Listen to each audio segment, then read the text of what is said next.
আশা করি ভালো আছেন সবাই। আমিও ভালো আছি। আবারও আপনাদের মাঝে নিয়ে চলে আসলাম আর একটি সত্যি ঘটনা। আশা করি এই ঘটনাটিও আপনাদের ভালো লাগবে অবশ্য। তো আমি ঘটনাটি শুরু করছি। বিলু আজ পুরো প্রস্তুতি নিয়েছে। যে করেই হোক পরিদের বাড়ির বাগান থেকে যে করেই হোক আম চুরি করবেই। ছোটবেলা থেকেই পরিদের দেখে আসছে। বড় অদ্ভুত একটা পরিবার। কারুর সাথে কথা বলে না, পাড়ার কোনো উৎসবে অংশগ্রহণ করে না, একদম চুপচাপ। পরীর বাবা বাজারঘাট করত, কাজ বাজ করত, কিন্তু পাড়ার কারুর সাথে একটা কথা অবধি বলতো না। পরীর বিয়ে হয়ে যাওয়ার পর পরীর বাবা খুব বেশি বাড়ি থেকে বেরোতেন না। সত্যিই বড় অদ্ভুত একটা পরিবার। দুই পরিবারের আরো একটা অদ্ভুত জিনিস যেটা অনেককে বিস্ময়ে ফেলে দিত সেটা হচ্ছে ওই পরীর বাবা মাঝে মধ্যেই গোটা ছাগল, মুরগি কিনে নিয়ে যেতেন। অথচ বাড়িতে লোক বলতে মাত্র 2 জন। পরীর বিয়ের আগেও পরীর বাবা ছাগল, মুরগি, হাঁস কিনে নিয়ে যেত, এটা ঠিক। তবে ইদানিং 2 দিন পর পর ছাগল আর মুরগি কিনে বাড়িতে যান পরীর বাবা। এত ছাগল, মুরগি নিয়ে কি করে? পোষে। কিন্তু ওই বাড়ির ভেতর দিয়ে কেউ আজ অবধি কোনো ছাগল, মুরগির ডাক শুনেন। কিন্তু এত কিছু সত্ত্বেও বিলু পিছুপা হয়নি। সে তার নিজের পরিকল্পনা মতন এগিয়ে চলল। 6 কাঠা জমি পুরোটাই পাঁচিল দিয়ে ঘেরা। আর ওই জমির একেবারে শেষের দিকে পরীর ঘর। পরীর মা আগের রাস্তায় বার হতো। এখন বেশ কয়েক বছর ধরে উনাকে দেখা যাচ্ছে না। পরীদের বাড়িতে মাঝে মধ্যেই পরীর বাবার সাথে পরীর মায়ের ঝামেলা হতো। পরীর বিয়ে হয়ে যাবার পর ঘন ঘন অশান্তি হতো। তখন পরীর মায়ের গলা পাওয়া যেত। তবে বেশ কিছুদিন ধরে পরীদের বাড়ি ক্রমশ চুপচাপ। কোনো রকম ঝগড়াঝাটি, ঝামেলার আওয়াজ পাওয়া যাচ্ছিল না। তবে পরীর বাবা মাঝে মধ্যে বাড়ি থেকে বাইরে বেরোয়, তাও আবার খুব কম সময়ের জন্য। পাড়ার অনেকেই সন্দেহ করত পরীর বাবা আবার পরীর মা কে খুন করে দেয়নি তো। পরিকল্পনা মতন বিলু বাড়ির পাঁচিল টপকেই বাড়ির ভেতরে ঢোকে। বাড়ির পাঁচিল টপকে ভেতরে নামার পর বিলু আশেপাশে বেশ ভালো করে দেখে নেয়। এরপর সে আম গাছে আস্তে করে উঠে এবং টপাটপ করে কাঁচা আম পাড়তে থাকে। গাছ থেকে পাড়া আমগুলো বিলু পাঁচিলের বাইরে দাঁড়িয়ে থাকা ওর সবথেকে কাছের বন্ধু জয়কে ছুঁড়ে দেয়। জয় সেই আমগুলো ক্যাচ রুফে ব্যাগের ভেতরে ভরতে থাকে। জয় হচ্ছে বিলুর সবথেকে কাছের বন্ধু। তারা দুইজনে কোনো একটা বিষয় নিয়ে বিতর্ক করতে করতে কে সাহসী আর কে ভীতু এই প্রসঙ্গে কথা উঠতে এই পরীদের বাগান থেকে আম পাড়ার প্রসঙ্গ আসে। এই পরীদের বাড়ি নিয়ে অনেক বন্ধুর মধ্যেই একটা ভয় কাজ করে। কারণ এই বাড়িতে এখনো বিদ্যুতের লাইন নেয়নি। সন্ধ্যা হলেই বাড়ি অন্ধকার হয়ে যায়। তার উপরে এই বাড়ির লোক কারোর সাথে কথা বলে না। পাড়ার লোকের কাছে বিষয়টা কেমন অদ্ভুত লাগে।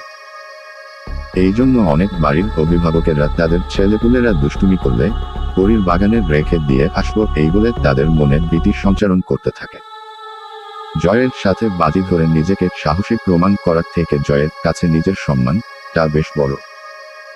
তাই সেই সম্মান ও নিজেকে বীরপুরুষ হিসেবে প্রমাণ করবার জন্যই বিলু পরীদের বাড়িতে এসে আম পাড়ার প্রসঙ্গটিকে বেশ সিরিয়াস নেয়।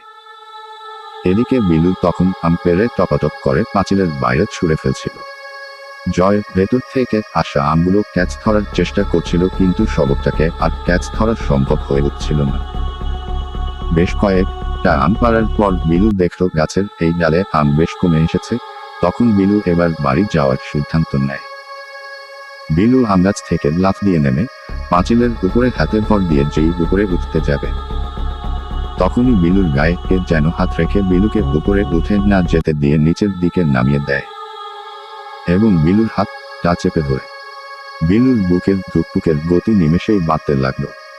বিলুর গলা শুকিয়ে এলো, কান শো করতে লাগলো, মুখটা কিছুটা হা হয়ে গেল। বিলু অন্ধকারের মধ্যেই বেশ বুঝতে পারছিল এটা পরীর বাবা। বিলু, কাকু আমাকে ছেড়ে দাও, আমি আর কোনোদিনও আসবো না। তবে পরীর বাবা বিলুকে অবাক করে বলল, আমাকে একটু উপকার করতে পারবি বাবা? বিলুর এবার ধরে প্রাণ ফিরে পেল। বিলু জিজ্ঞাসা করল, কি উপকার? পরীর বাবা, আমার বউ হঠাৎ খুব অসুস্থ হয়ে গেছে। তুই কি পাড়ার ছেলেদের কে বলবি একটু এই বাড়ির দিকে আসতে? আমার একার পক্ষে সম্ভব হচ্ছে না আমার বউকে হাসপাতালে নিয়ে যাওয়া। বিলু, এই কাজ আমি এখনই বাইরে বেরিয়ে ডাক দিচ্ছি, লোক চলে আসবে। পরীর বাবা, খবরদার, এখানে চেঁচিয়ে লোক ডাকিস না। আমার বউকে আমি জানাতে চাইছি না, কারণ ও ডাক্তার কবিরাজ এসবে ভয় পায়। এখন যদি হাসপাতালের নাম শুনে তাহলে ওকে আর বাড়ি থেকে বের করা সম্ভব হবে না। বিলু, কিন্তু হাসপাতালের গেলেই তো কাকিমা বুঝে যাবে যে তাকে সকলে মিলে হাসপাতালে নিয়ে এসেছে। এমনিতেও জানবে, অমনিতেও জানবে। এদিকে বিলুর আসতে দেরি হচ্ছে দেখে জয়ও পাঁচিল টপকে ভেতরে আসে। পাঁচিল থেকে নামার পর জয়েরও হাত পা ঠান্ডা হয়ে গিয়েছিল। জয় ভাবল আজ বুঝি ধরা পড়ে গেলাম, কিন্তু বিলু আশ্বাস দেয় কিছু হবে না, আমাদের একটু কাকুদের সাহায্য করতে হবে। বিলুর কথায় পরীর বাবা উত্তর দেয়, আরে হাসপাতালের পৌঁছানোর পর জানলে অসুবিধা নেই, কিন্তু তার আগে জানিয়ে দিলে অসুবিধা। ও ঘরে ঢুকে দরজা বন্ধ করে দেবে, তখন ওকে বার করা খুব মুশকিল হবে। বিলু, আচ্ছা ঠিক আছে, আমি কয়েকজনকে ডেকে নিয়ে আসছি। পরীর বাবা বলল, কোনো রকম যেন শব্দ না হয়, চুপি চুপি আসবি তোরা, তাড়াতাড়ি আসার চেষ্টা করিস, আমার বউয়ের অসুস্থতা নিজের চোখে দেখা যাচ্ছে না, খুব কষ্ট হচ্ছে। বিলু আর জয় পাড়ার ক্লাবে যায় সাহায্য চাওয়ার জন্য। বিলু আর জয়ের কাছে বিষয়টা বড় অদ্ভুত লাগে। বউকে হাসপাতালে নিয়ে যেতে হবে, অথচ বউকে বলা যাবে না হাসপাতালে নিয়ে যাওয়া হচ্ছে। ক্লাবের থেকে ৩-৪ ছেলে আর একটা ভ্যান জোগাড় করে সকলে মিলে ওই পরীদের বাড়ির গেটের কাছে গিয়ে দাঁড়ায়। পরীদের বাড়ির বাইরের যে গেটটা ওটা খোলাই ছিল। সকলে মিলে পরীদের বাড়ির যে সদর দরজা, সেই দরজার সামনে গিয়ে দাঁড়ায়। দেখে দরজাটা ভেতর থেকে খোলা। বাড়ির ভেতর থেকে ভীষণ ধোঁয়া বেরোচ্ছে। পাড়ার ছেলেপুলেরা ভাবছে ভেতরে কারুর বিপদ হলো না তো। তখন সকলে মিলে ভেতরে ঢোকার সিদ্ধান্ত নেয়। ভেতরে ঢোকা মাত্র তাদের সকলের চোখ পড়ে ভেতরের একটি ঘরের দরজা খোলা রয়েছে, আর সেই ঘরের ভেতরে একটা মোমবাতি কিংবা হ্যারিকেন চালানো আছে, যেখান থেকে একটা মৃদু আলোর রেখা বাইরের দেওয়ালে এসে পড়ছে। সেই ঘরটা থেকেই ধোঁয়া বার হচ্ছিল। ক্লাবের ছেলেগুলো যখন সকলে মিলে ওই ঘরটার ভেতরে ঢুকলো, তখন তারা দেখলো ওই ঘরের পুরো মেঝো রক্তে রক্তাকার। একজন মহিলা সেই রক্ত নিয়ে স্নান করছিল। মহিলাটি ছিলেন পরীর মা, তবে ওনার সারা গায়ে রক্ত লেগেছিল বলে ওনাকে ঠিক মতন চেনা যাচ্ছিল না। ওই মহিলার এক হাতে ছিল মগ ভরতি রক্ত আর অন্য হাতে ছিল একটি ছুরি। মহিলাটি মুখে বিড়বিড় করে কি যেন বলছিল, মহিলাটি সম্পূর্ণ নগ্ন ছিল। এইরকম একটা পরিবেশে তখন সবাই কি করবে এটা না বুঝতে পেরে পাড়ার ছেলেপুলেরা প্রথমে একটা চিৎকার দেয় এবং তারপর সকলে মিলে একটা ঝাড়া দৌড় দেয়। এলোপাথারি দৌড়, যে যেখানে পাচ্ছে দৌড়াচ্ছে। এদিকে এত ছেলের চিৎকার শুনে আশেপাশের বাড়িঘর থেকে সকল প্রতিবেশীরা বাইরে বেরিয়ে আসে। তারা প্রত্যেকেই দেখলো পরীর বাড়ির ভেতর থেকে সকলে এলোপাথারি ভাবে দৌড় দিচ্ছে। প্রতিবেশীরা যখন ওই বাড়ি থেকে দৌড় দিয়ে বেরিয়ে আসা একজনকে হাতের সামনে পেয়ে তার পথ আটকে জিজ্ঞাসা করে যে কি হয়েছে, এইভাবে সে দৌড়াচ্ছে বা কেন। তখন ওই ছেলেটা পরীদের বাড়ির দিকে তাকিয়ে বলে, ওই বাড়িতে ভূত আছে। বলতে বলতে ছেলেটা ওখানেই অজ্ঞান হয়ে যায়। প্রতিবেশীরা কৌতূহল বশত পরীদের বাড়ির ভেতরে যায়। এদিক ওদিক খোঁজাখুঁজি করে শেষে তারা ঘরের ভেতর থেকে এত ধোঁয়া আসছে কেন, সেই ধোঁয়ার কারণ খোঁজার জন্য যেই বাড়ির সদর দরজাটা দিয়ে ঘরের ভেতরে প্রবেশ করে। তখন এদিক ওদিক খোঁজাখুঁজির পর যেই ঘরটা থেকে হ্যারিকেন ও মোমের আলো আসছিল, সেই দরজা দিয়ে ভেতরে ঢুকে তারাও একই দৃশ্য দেখতে পায়। এইরকম একটা দৃশ্য দেখে সকলেই হতবাক। সেই মুহূর্তে লোকজন সকলে মিলে বাইরে বেরিয়ে আসে এবং সদর দরজাটা বাইরে থেকে বন্ধ করে দেয়। এরপর সকলে মিলে সিদ্ধান্ত নেয় থানায় খবর দেবে। ভাবা মাত্রই কাজ সম্পন্ন করা হলো। থানা থেকে আধা ঘন্টার মধ্যেই পুলিশ আসে। তবে সবথেকে অদ্ভুত ব্যাপার, পুলিশ আসার বেশ কিছুক্ষণ আগে থেকেই ওই মহিলা দরজা পেটাতে থাকে। সে দরজা পেটাতে পেটাতে বারবার বলতে থাকে দরজা খুলে দেওয়ার জন্য, কিন্তু গ্রামবাসীরা কেউ সেই দিকে কান দেয়নি। পুলিশ আসার পর ওই মহিলাকে পুলিশি হেফাজতে নেওয়া হয়। আশেপাশের 2জন মহিলা প্রতিবেশী ওই মহিলাকে শাড়ি পরায় এবং শাড়ি পরানোর পরপরই পুলিশ ওই মহিলাটিকে থানায় নিয়ে যাওয়ার উদ্দেশ্য রওনা দেয়। এই ঘটনার 2 দিন পর থানা থেকে পুলিশ এসে ওই মহিলার ব্যাপারে খোঁজখবর নিচ্ছিল। তখন একজন অফিসার জিজ্ঞাসা করে এই ঘটনাটা সবার আগে কে দেখেছে। তখন সকলেই বিলুর দিকে তাকায়। বিলু পুলিশ দেখে বেশ ভয় পেয়ে যায়। তখন সেই অফিসার বিলুকে আশ্বাস দেয় যে ভয়ের কোনো কারণ নেই। এরপর বিলু পুরো ঘটনাটা খুলে বলে। সব ঘটনা শুনে সেই অফিসার বেশ অবাক হয়ে যায়। সে অবাক দৃষ্টিতে বিলুর দিকে তাকিয়ে থাকে। তারপর সে অবাক কণ্ঠে জিজ্ঞাসা করে, তুই ঠিক বলছিস তো? কারণ ওই রাতেই পুলিশের একটি তদন্তকারী ভ্যান আছে এবং ঘরের ভেতর থেকে একটি লাশ উদ্ধার করে। যেই লাশটা ছিল পরীর বাবা মানে ওই মহিলার স্বামী ও এই বাড়ির মালিক তিনি। পোস্টমর্টেম রিপোর্ট অনুযায়ী ওই ভদ্রলোক ঘটনার 3 দিন আগে মারা গেছে। ওই মহিলার স্বামীর দেহটা বাথরুমের ভেতরে রাখা ছিল। এরপর সেই অফিসার সকলের দিকে তাকিয়ে বলল, ওই বাড়ির আশেপাশে কেউ যাবেন না। আমরা গোটা জায়গা সিল করে দিয়েছি। যদি কেউ ওই বাড়ির ভেতরে যাওয়ার চেষ্টা করে তাদের বলবেন ভেতরে যেন না যায়। এরপর তিনি চলে গেলেন। জয় আর বিলু তখন দুইজনের মুখ চাওয়া চাই করছে। জয় বেশ অবাক হয়ে জিজ্ঞাসা করে, হ্যাঁ রে বিলু, পরীর বাবা যদি মারা যায় তাহলে সেই দিন আমরা কাকে দেখলাম? বিলু কোনো উত্তর দিতে পারে না। এটা একটা অসমাপ্ত জট হয়ে থাকতো যদি না 2 দিন পর সেই অফিসার আবারও সেই পরীর বাড়ির দিকে আসত।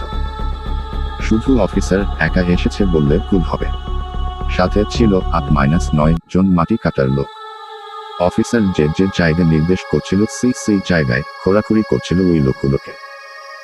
বেশ কিছুক্ষণ পর অনেক হাড়গোড় পাওয়া গেল মাটির তলা থেকে। আশেপাশে প্রচুর মানুষের ভিড় জমে আছে। বড়রা প্রত্যেকেই বাচ্চাদের সেখানে থেকে সরিয়ে দিয়েছিল। 6 ঘন্টা পর বেশ কিছু হাড়গোড় নিয়ে অফিসার আবারও থানার দিকে রওনা দেয়। তবে অফিসার যাওয়ার আগে বেশ কয়েকজন জিজ্ঞাসা করে যে এইরকম অদ্ভুতভাবে হাড়গোড় তারা মাটির তলা থেকে খুঁড়ে বের করল। ওই হাড়গুলো কার, কি বৃত্তান্ত? অফিসার শুধু এটুকু বলল, এই বাড়ি থেকে গ্রেপ্তার করা মহিলা টিকে তার এই সকল অদ্ভুত কৃতকর্মের কারণ কি সেসব জিজ্ঞাসা করাতে সে কিছুতেই মুখ খুলছিল না। পরে তাকে ফাঁসির ভয় দেখানো হলে সে গড়গড় করে সব বলতে থাকে।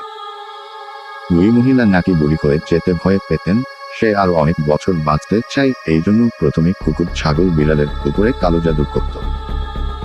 সে ভাবত ওদের হত্যা করে কালো জাদু প্রক্রিয়ার দ্বারা নিজের শরীরে বিশেষ এক মন্ত্রের মাধ্যমে আরো কয়েক বছর অতিরিক্ত বেঁচে থাকা চায়। এত সব করার পরেও তিনি যখন দিনের পর দিন বুড়ি হয়ে যাচ্ছিলেন তখন সেই মহিলা ভাবেন যে তার হয়তো পদ্ধতিতে কোনো ভুল হচ্ছে। এই কারণেই সে তার নিজের স্বামীকে হত্যা করে এবং পরে তিনি তার স্বামীর ওই মৃতদেহ নিয়ে বিভিন্ন রকম মন্ত্রপাঠ করতেন।